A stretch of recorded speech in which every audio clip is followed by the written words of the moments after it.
Hey everybody, it's the Review Revolution, back at you again for part 2. Can you imagine they give us 15 minutes and I still have to do 2 parts on this guy? He's that cool. But yeah, we're back to do the part 2 of the masterpiece Grimlock. One quick thing I did want to show, just while he was still in Dino mode, is you can have him in his upright kind of animated or the G1 cartoon series. You know, looks good, looks nice, very, very familiar. But he is well balanced enough that if you wanted to, you can move the head up, leaning forward, and give him a Jurassic Park kind of moment here. The size of the feet, his base, and just how well balanced he is. I mean, you can really get some great poses out of old Grimlock here. Awesome, awesome, awesome.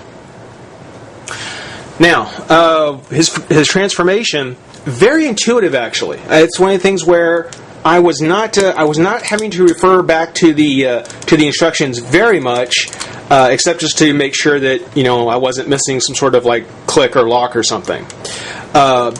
Almost identical to the G1. First thing you do is you just crack open his upper torso, like so.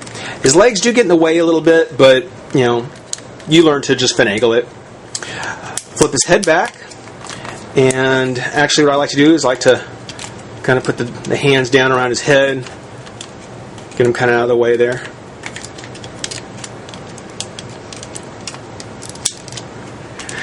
Just like before, you take the top part of his torso and move it up like so. That also raises the legs up, or I guess what become the arms.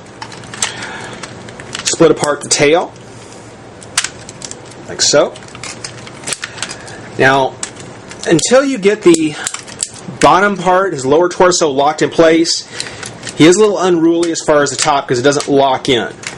So he is a little hard to handle until you get everything kind of in place.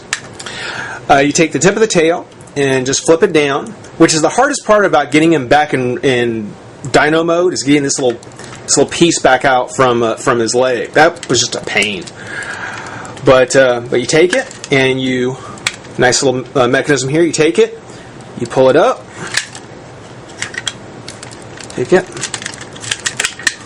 pull it up, and then it just sits behind him like so.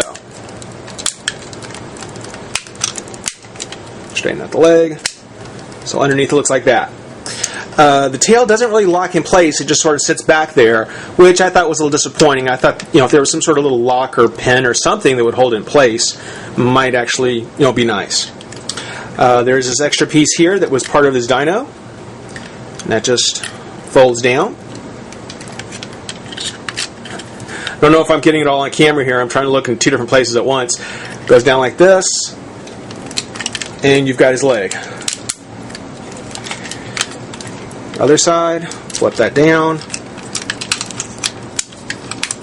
flip that in. Again, all compacts itself very nicely in there. Just take this and fold it down to the foot. Okay, straighten out the waist and push this. Okay, take that, push this up like so. And what you'll see is if you look at his chest, when you push this up, the Autobot symbol appears. I don't know how well you can see it in there, but it does. It doesn't come all the way up though. So, kind of getting into a few of the drawbacks on Grimlock. We'll get to those in a minute. For now, last step: flip out his hands, bring his arms down. Again, open this up, flip out his hand. Close it back. I love this compartment. Whereas the old Transformers, the G1s, you'd actually like push a little pin, and it would get the fist to stick out, and eventually it would start to slide back down. This is actually cool. I like how that's done to come to hide the hand. That's very, very cool. But bring it back down,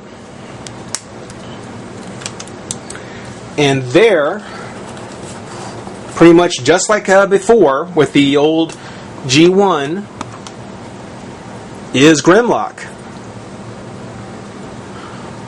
Quite an impressive piece of Dinobot, to be sure.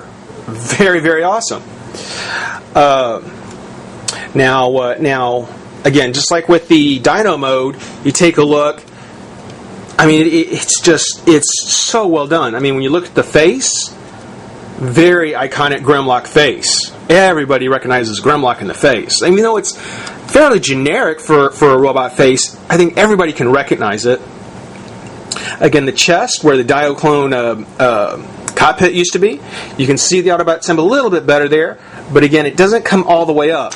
Now, that bothers me because with a masterpiece figure, I would expect that, things like this, little off-center things, I would think you wouldn't get that. I would hope that you would have gotten something that would have been crisp and clean and that, would come up and match up every time.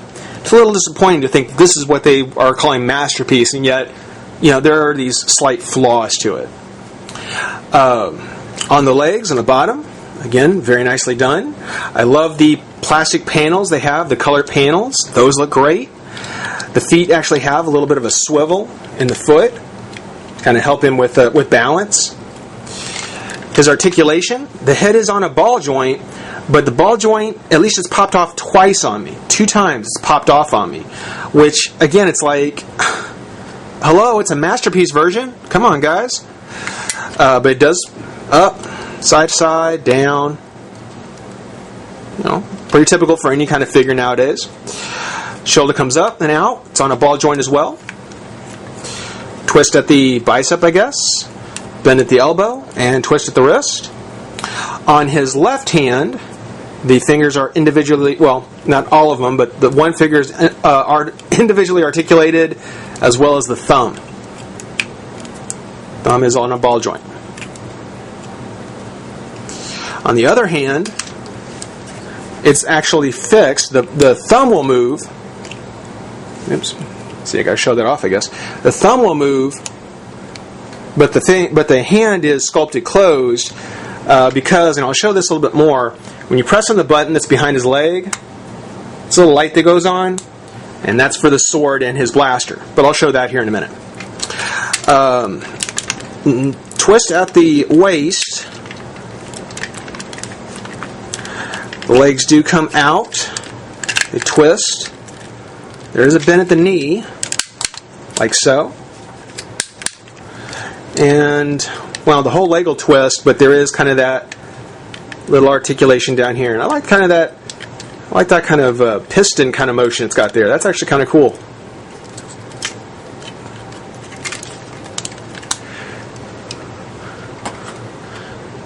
Now, before I forget, on the head, just like with the Dino head, where you can flip it open and change the eyes, you can go with the red Grimlock eyes here, or you can actually, you can see there's a little switch here, push down on it, and voila, we've got the blue Grimlock eyes, which I'll probably be the ones that keep. I like the blue.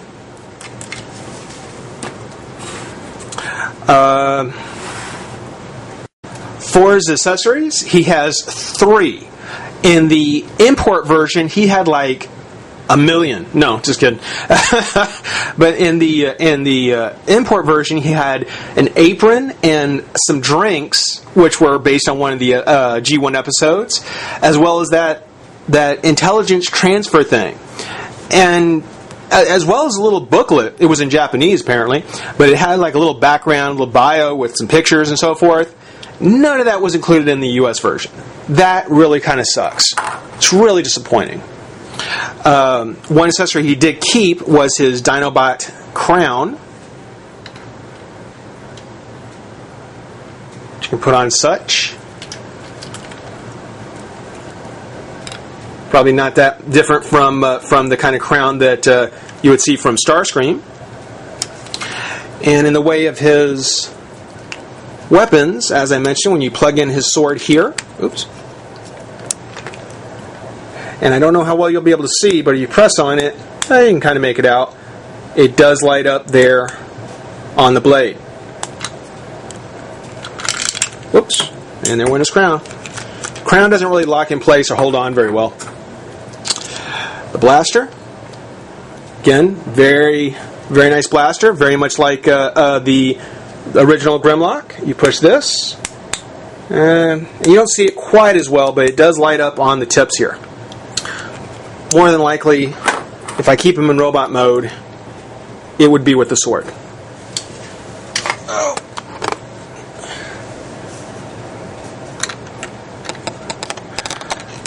But that has been a look at the Toys R Us Masterpiece Grimlock. Again, he'll set you back a bit, and unless you really are a Transformers fan, I don't know if I would recommend shelling out this much for him. But if you are, or if you're a G1 fan, then he's certainly worth having. Thank you all for watching. Rate, comment, subscribe, join the revolution, and we'll see you soon. Bye-bye.